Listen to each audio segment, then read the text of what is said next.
Pour répondre à votre question, il faut déjà décrire un petit peu ce qu'est un camp de réfugiés ou un camp de déplacés. Les camps de déplacés, c'est pour les personnes qui n'ont pas traversé de frontières, qui sont restées dans leur pays d'origine, puisque les camps, c'est des lieux d'accueil qui sont très souvent identiques, ils se ressemblent tous, et qui accueillent des personnes qui ont dû fuir leur région pour une raison diverse. Ça peut être une catastrophe naturelle, ça peut être un conflit, etc. Les camps sont généralement basés sur les mêmes principes, essentiellement pour des raisons logistiques et sécuritaires. C'est pour ça que je disais qu'ils se ressemblent un peu tous. Donc les raisons logistiques, par exemple, il y a toujours une route d'accès au camp pour pouvoir y amener l'aide humanitaire. Cette route traverse le camp et va dans un centre de distribution humanitaire ou alimentaire qui généralement est au centre du camp pour faciliter la distribution. Et puis, il y a des logiques sécuritaires du camp. Par exemple, il y a toujours du contrôle de l'accès au camp avec des portes d'entrée ou de sortie pour éviter que les personnes à l'extérieur du camp ne viennent prendre l'aide humanitaire ou déstabiliser le camp, et pour éviter aussi que les personnes à l'intérieur du camp ne sortent et entament, par exemple, un parcours de migration ou aillent poser des problèmes à l'extérieur. Alors ça, c'est pour le cas qu'on retrouve assez souvent des camps qui sont isolés. Il faut aussi penser qu'il y a des camps de réfugiés ou de déplacés qui sont très proches des villes, et cela change un petit peu les modalités d'accès à l'aide humanitaire pour ces camps urbains. Et puis, il y a un dernier type de camp dont on ne va pas trop parler ici, qui sont les camps qui sont installés spontanément par les personnes et qui n'ont pas ou peu d'aide humanitaire. Donc, ce n'est pas des camps structurés ou organisés par tout un dispositif d'aide humanitaire ou par l'état d'accueil. Ça, c'est des camps qui seront appelés très rapidement des bidonvilles. On peut penser aux camps qu'on appelle camps de migrants ou des camps qu'on qualifie de camps d'illégaux. Donc, c'est ceux-là qui vont parfois assez rapidement se transformer en bidonvilles. C'est ce type de camp que j'ai pu rencontrer en Haïti suite au séisme de 2010 qui a frappé la métropole de Port-au-Prince en Haïti.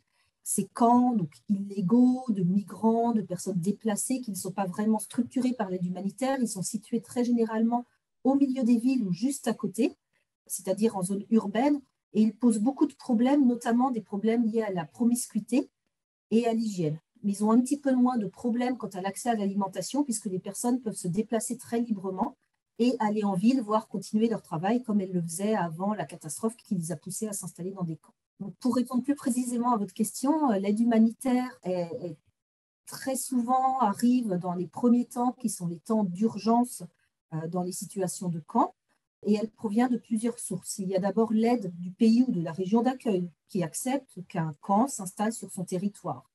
Et dans ces cas-là, le pays d'accueil donne un petit peu des biens aux populations, aide à gérer les questions sécuritaires, les infrastructures, etc.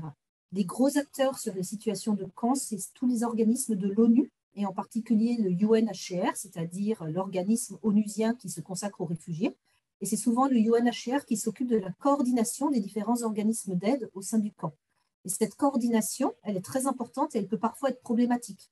Par exemple, en Haïti, après le séisme de 2010, on a vu des centaines, voire des milliers d'ONG internationales, locales, d'organismes d'aide d'État, chinois, vénézuéliens, états-uniens, de tous les pays du monde qui sont arrivés en même temps. Ça a été extrêmement difficile à coordonner. Et ça a donné lieu à des ONG qui faisaient la même chose au même endroit, souvent facile d'accès, alors qu'il y avait des zones en Haïti qui avaient aussi terriblement souffert du séisme et dont personne ne s'occupait parce qu'elles étaient plus difficiles d'accès et qui étaient donc un peu à l'abandon. Cette coordination, elle est extrêmement importante et c'est souvent le UNHCR qui essaye de la faire ou les différents organismes de l'ONU. Puis on en parle depuis tout à l'heure, il y a toutes les ONG locales ou les ONG internationales qui s'occupent des réfugiés ou des déplacés dans les camps, et souvent elles sont très ciblées, c'est-à-dire qu'il y a des ONG qui sont spécialisées en soins médicaux, qui sont souvent parmi les premières à intervenir. Il y a des ONG ou des organismes onusiens qui s'occupent de délivrer aux réfugiés des outils de base qu'ils ont perdus. Par exemple, ces outils, c'est des outils pour cuisiner, une poêle, quelques fourchettes, une couverture pour dormir, etc. Il y a des ONG spécialisées dans la distribution de nourriture, qui est un élément essentiel qui se met très rapidement aussi en place à travers les camps. Et enfin, pour terminer, c'est que tout ce que je viens de vous décrire, ça explique un peu comment se met en place un camp. Le problème est que beaucoup des camps de déplacés ou de réfugiés s'installent dans la durée.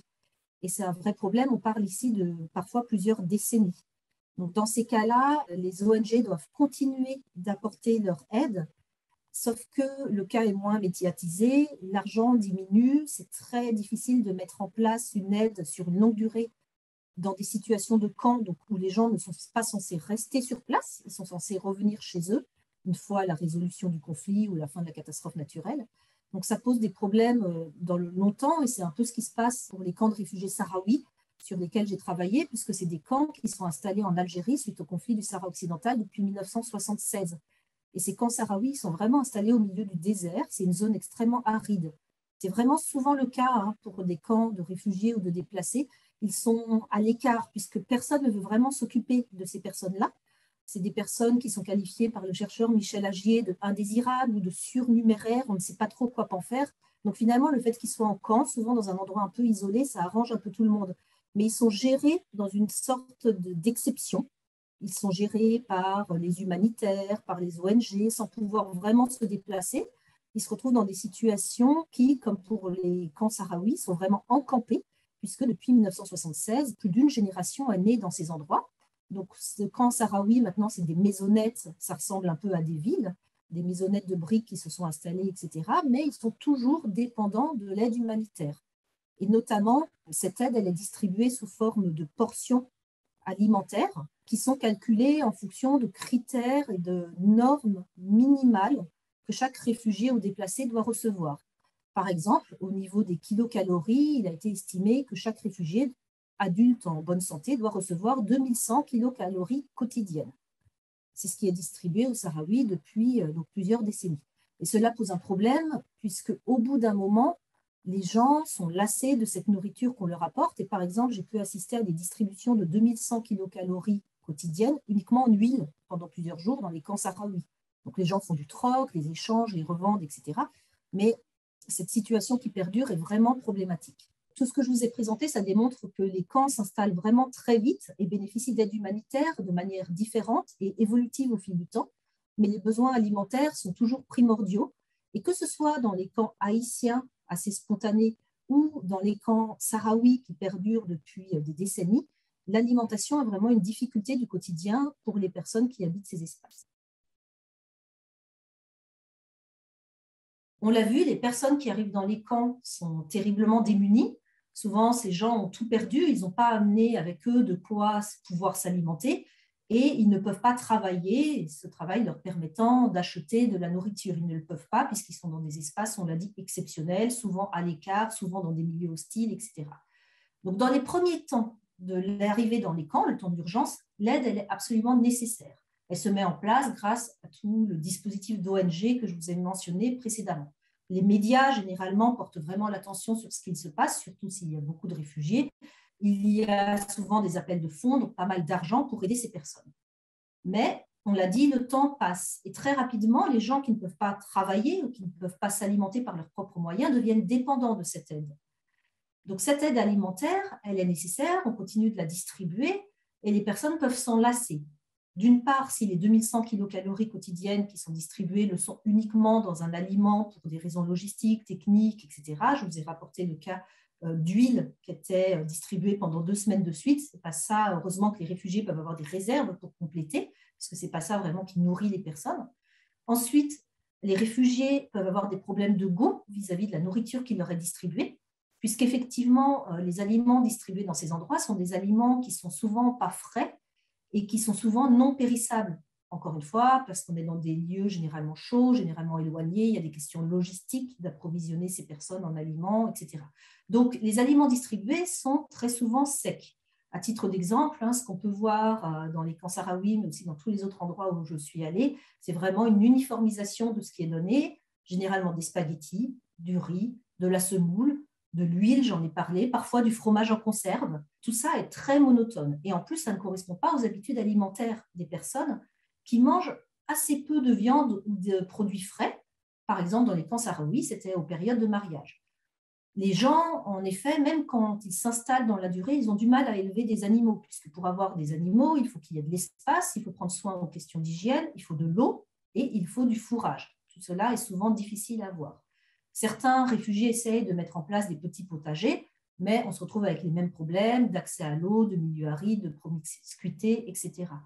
Donc, les personnes dans les camps se retrouvent souvent à manger à travers le temps des aliments qui sont peu variés, qui ne correspondent pas toujours à leur goût et qui ne savent pas toujours bien cuisiner, puisqu'en plus de ça, parfois, quand il y a un aliment qu'on ne connaît pas, on ne sait pas vraiment le valoriser au mieux.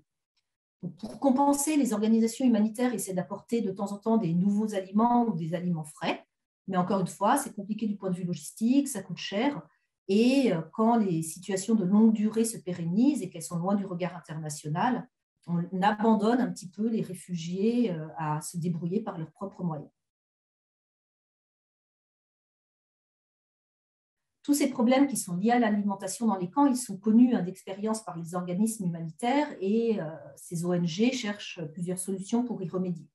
Donc, généralement, ces solutions, elles doivent être locales pour minimiser les problèmes d'apport logistique. Alors, je vais vous soumettre plusieurs solutions que j'ai pu observer dans différents pays, essentiellement sur des terrains africains. Par exemple, il y a des endroits, ça s'est passé en Ouganda, où on a tenté de distribuer aux réfugiés des petites parcelles de terre pour qu'ils puissent y cultiver des fruits et des légumes et s'alimenter. Mais pour cela, bien entendu, il faut qu'il y ait beaucoup d'espace, et un espace qui ne soit pas occupé, qui soit libre. Il ne fallait pas que cet espace appartienne à des personnes locales, à des Ougandais, ou qu'elles acceptent de les louer aux réfugiés.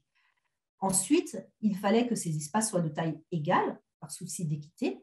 Il fallait que les réfugiés sachent s'en occuper, ce qui n'était pas toujours le cas. Les personnes ne sont pas tous agriculteurs, on ne sait pas au mieux valoriser une terre. Il fallait aussi que ces parcelles soient de qualité égale. Donc, au final, c'est une solution qui n'a pas vraiment perduré, puisqu'elle est très difficile à mettre en œuvre pour toutes ces questions d'espace, d'équité, de savoir les cultiver, qu'elles ne soient pas trop loin du lieu de vie des réfugiés, etc. Un autre type qui demande aussi beaucoup d'espace, que j'ai pu observer suite à la crise malienne en 2012, donc dans tous les camps de réfugiés qui étaient de l'autre côté des frontières du Mali, au Burkina Faso, au Niger, etc., c'était des distributions de zones vraiment en milieu désertique de plusieurs dizaines de kilomètres carrés qu'on appelait zones d'accueil des réfugiés. Alors dans ces cas-là, on est en dehors d'une forme de camp, puisque c'est un espace très grand, mais qui était malgré tout organisé par les ONG, où les gens ne pouvaient pas vraiment sortir puisqu'ils étaient au milieu du désert, et s'ils voulaient continuer de recevoir l'aide, il fallait qu'ils ne restent pas très loin des points de distribution de cette aide. Mais malgré tout, les personnes, souvent des anciens nomades, pouvaient s'organiser, bouger dans cet espace, conserver avec eux les quelques chèvres ou chameaux qu'ils avaient pu amener et vivre un petit peu selon leur mode de vie de manière locale. Mais encore une fois, cette solution n'est pas réalisable dans les endroits denses. Finalement, elle n'a pu se réaliser que dans ces zones extrêmement désertiques. Avec le temps, les réfugiés ou les déplacés qui sont dans des camps peuvent être aussi amenés à sortir un peu des camps pour aller échanger avec les populations pauvres ou les populations hautes, s'il y en a. Alors, dans ces cas-là, ça donne lieu à des échanges économiques, ça peut créer des différences de niveau de vie au sein du camp, mais finalement, les personnes créent des petites boutiques, achètent, échangent, etc. Et ça peut donner lieu à toute une économie où ainsi on peut s'acheter de la nourriture qu'on préfère avec les populations autour, voire faire vivre les populations autour qui deviennent finalement dépendantes du marché des camps. On a d'autres solutions auxquelles on assiste très souvent dans les camps de réfugiés ou de déplacés. C'est quand des organismes humanitaires cherchent à mettre en place des petits potagers ou à favoriser l'élevage de manière très contrôlée, donc au sein des camps. Cela demande déjà d'avoir un apport en eau et en fourrage assez régulier, donc c'est assez limité par ces questions. Les potagers peuvent être collectifs. Alors, il y a des potagers, même en milieu désertique, par exemple au sein des camps sahraouis. C'est un potager collectif qui permet de fournir quelques légumes frais régulièrement aux réfugiés. Mais pour cela, il a fallu former des personnes qui sachent s'en occuper. Il a fallu s'assurer d'un apport en eau très régulier. Et tout est très dépendant du climat, des tempêtes de sable, de certains insectes, etc. Donc, c'est une solution qui est aléatoire sur l'apport régulier qu'elle pourrait fournir. Il y a aussi dans les camps sahraouis un élevage de poulets en batterie qui permet de fournir des œufs et parfois de la viande fraîche aux réfugiés. Et ce genre de solution, néanmoins, ça ne permet pas de fournir à tous les réfugiés une alimentation équilibrée et surtout régulière. C'est, on va dire, une alimentation d'appoint. Donc l'aide alimentaire internationale, dans la plupart des situations de camp, elle est vraiment nécessaire, même à travers le temps. Et enfin, une des dernières solutions qu'on a pu trouver, qui s'est mise en place par exemple dans les camps en Jordanie suite à la crise syrienne, c'est celle de distribution d'argent aux réfugiés, soit sous la forme de cartes bancaires, soit sous la forme de bons. Cet argent est distribué par les organisations d'aide qui ne donnent plus de portions d'alimentation, mais qui donnent cet argent. Un supermarché où des boutiques sont installées au sein du camp et ainsi les personnes peuvent aller utiliser leur argent dans ces boutiques. Ça leur permet plus de flexibilité, de varier leurs 2100 kilocalories quotidiennes selon leurs choix individualisés et selon leurs besoins estimés.